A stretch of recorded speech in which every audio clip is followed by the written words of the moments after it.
Friday, July 11th edition of PFT PM. Another week of hashtag no days off. 2 more weeks until PFT Live returns. July 28, 7 a.m. Eastern on Peacock, Sirius XM 85. I got to get up early again. I still get up early. That's the problem. Yeah, I can sleep, but I don't. I sleep better when I know I have to be up at a certain time.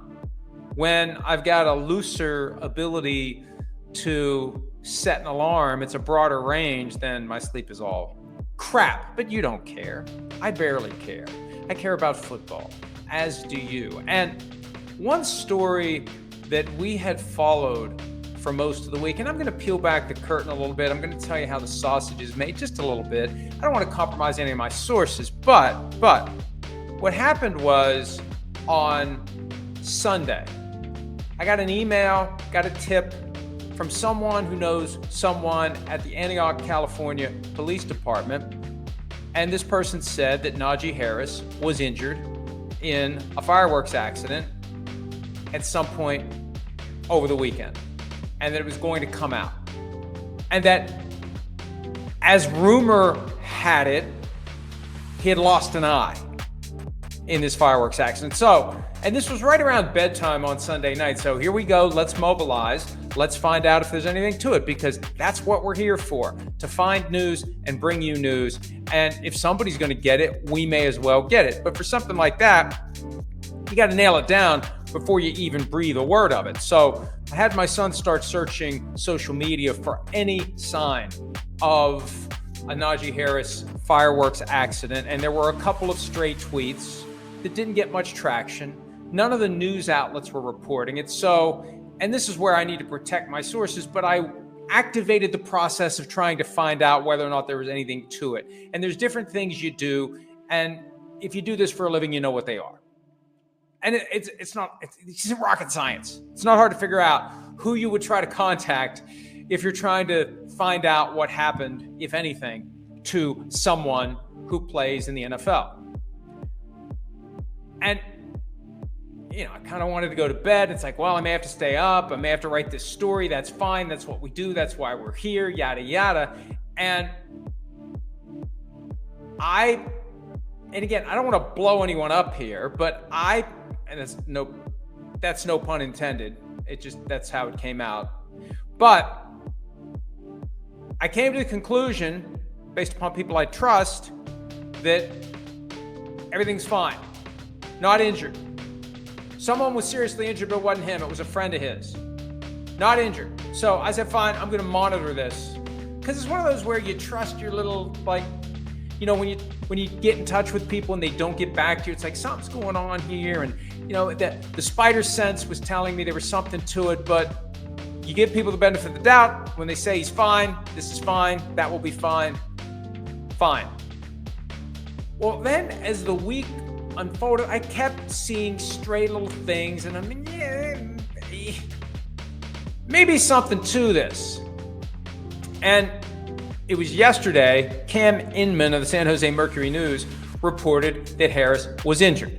No word on the severity, agent had no comment, yada, yada. So I reactivated the process of trying to find out what the hell happened.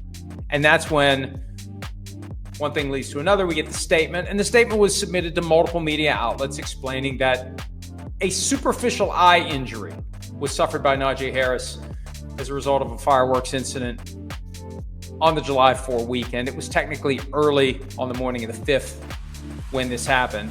There were other injuries.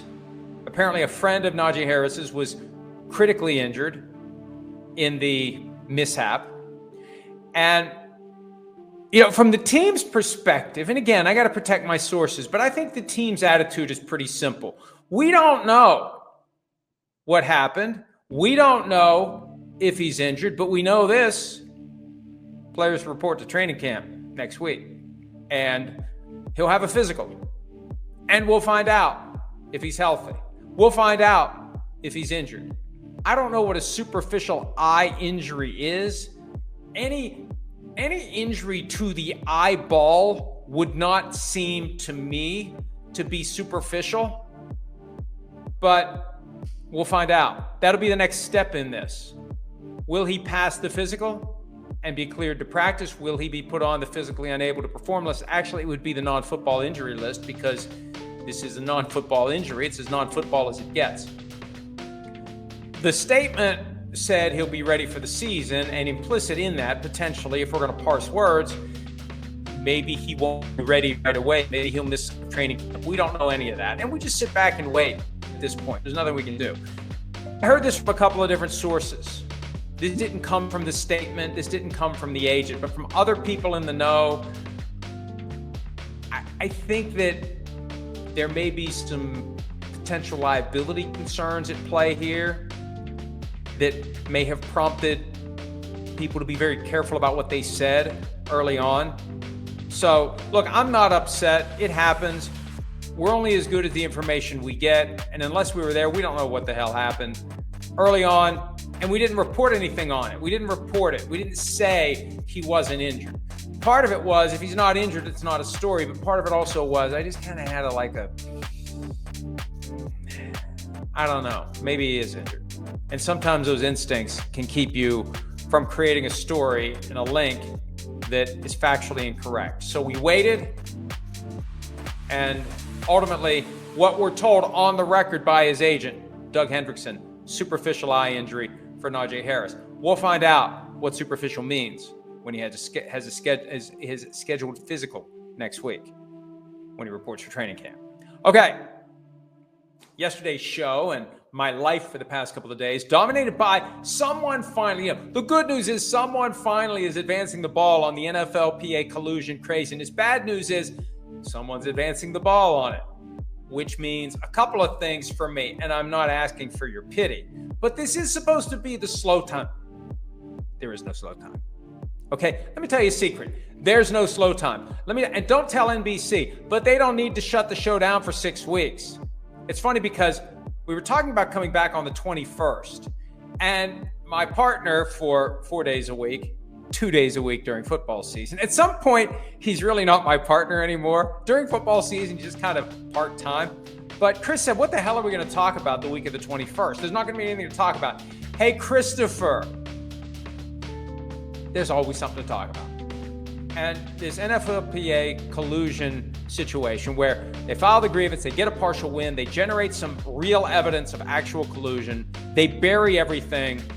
The thing that really took it to a new level, the reporting that Lloyd Howell, the executive director of the NFLPA, has a side gig as a paid consultant with a private equity fund that just so happens to receive clearance from the NFL to be one of the few private equity funds that can buy minority interests in NFL franchises. It's ridiculous when you think about it, that this guy hasn't already been told to pack his stuff and leave. So what I noticed today, because there's a lot going on, and on top of what you're seeing at PFT and what you're hearing about from me here, my phone's blowing up with different people. And look, different people have different agendas. There are folks who simply want to share the information with me.